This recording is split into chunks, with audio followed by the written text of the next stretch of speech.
ये कहानी एक छोटे से गांव के गरीब परिवार की कहानी है जहां सास अकड़ू और बहू ईमानदार और धैर्यवान थी।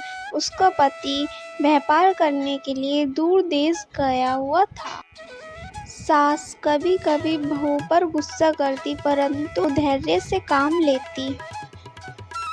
वह सुबह तुलसी में जल देती, कृष्ण जी का भजन करती और घर में कुछ खाने को न होता फिर भी वह एक कटोरी दाल बनाकर पहले कृष्ण जी को भोग लगाती।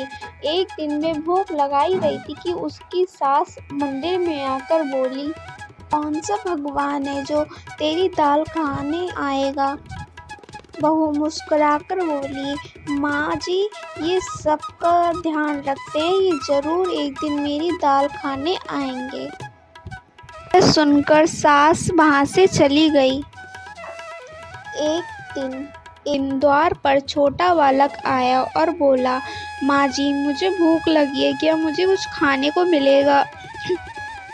बहू बोली, हाँ बेटा अंदर आओ। फिर वह दाल खिलाने लगी।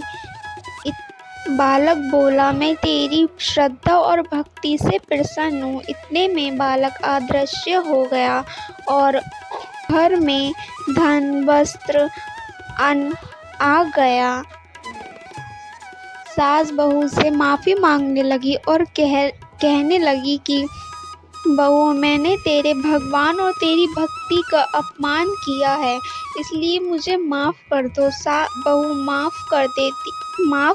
कर देती है। इतने में थोड़ी देर बाद उसका पति जो विदेश शहर काम करने के लिए गया हुआ था वह वापस आ जाता है और वह घर में धन अन्न वस्त्र देखकर खुश हो जाता है। वह परिवार खुशी खुशी रहने लगता है। ये